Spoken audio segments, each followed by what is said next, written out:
importância. Um quinto da população brasileira sofre de uma deformação cultural, moral e social herdada da escravidão.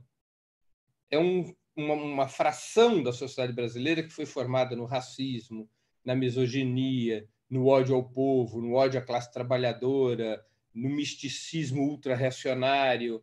E são gerações e gerações de formação a partir dessas referências culturais e ideológicas.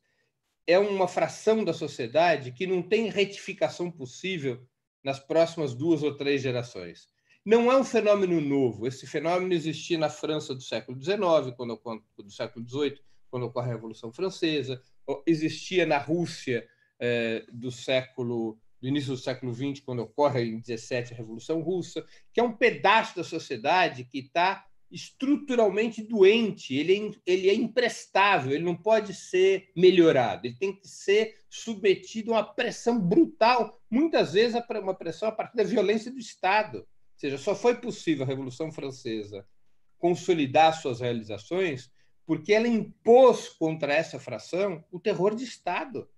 Breno, aproveitando, de tal maneira que o medo levasse esse setor da sociedade imprestável a recuar, a perder capacidade de ação política. O mesmo aconteceu com a Revolução Russa. Ela teve que impor medo a esse setor, medo, pânico, medo de morrer, Léo, para que esse setor recuasse, porque são setores enfermos das sociedades feudais ou das sociedades capitalistas que eles não têm cura, eles não têm modificação possível. E quem foi às ruas ontem expressa esse setor imprestável da sociedade brasileira. Como é que você viu a ação do governador de Pernambuco, Paulo Câmara, que prendeu manifestantes por ameaça à saúde pública? Muito bem. Palmas para o Paulo Câmara. E Ronaldo Caiado, que foi à manifestação tentar alertá-los que eles poderiam estar contribuindo para uma pandemia e foi enxotado pela população em Goiás. Cria cuervos que te comerão os ojos. Ele é parte disso. Ele é parte dessa malta. Como é médico, ele não pode enlouquecer em relação a temas de saúde pública. Mas ele é um dos responsáveis históricos, um dos representantes históricos dessa malta dos 20%. Ou seja, ele é corresponsável por essa parcela, nenhuma dúvida, imprestável nas ruas. Ô, Breno, e o que fazer com isso, então? Você fala submeter uma pressão, né? Mas de que maneira? Porque como é que isso pode se dar na prática? É uma revolução cultural ou é o quê?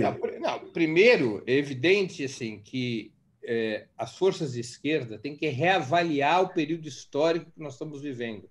As forças de esquerda continuam a se comportar como se o ciclo histórico atual fosse uma continuidade do ciclo histórico anterior. O que era o ciclo histórico anterior?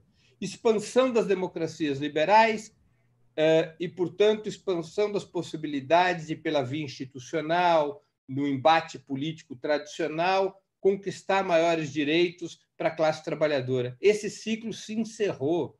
O neofascismo é um fenômeno mundial, com as suas heterogeneidades, as suas diferenças, dependendo dos países, produto do fato de que o capitalismo, para sobreviver, ele tem que impor um programa que é radicalmente contrário aos interesses das grandes maiorias. E para poder impor esse programa, o capitalismo tem que recorrer cada vez mais à restrição da democracia liberal e cada vez mais as correntes neofascistas emergem como portadoras dessa política.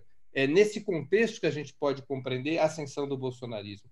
E este novo ciclo histórico pressupõe um outro tipo de política por parte da esquerda. A esquerda tem que se preparar para uma situação de enfrentamento, tem que conscientizar sua base social para situações de enfrentamento. Enfrentamento significa que a esquerda está preparada para um cenário como o de ontem a impedir as manifestações do bolsonarismo e não a reclamar delas, a impedir, como a esquerda brasileira fez no longínquo ano de 1934, quando dissolveu à bala uma manifestação dos integralistas.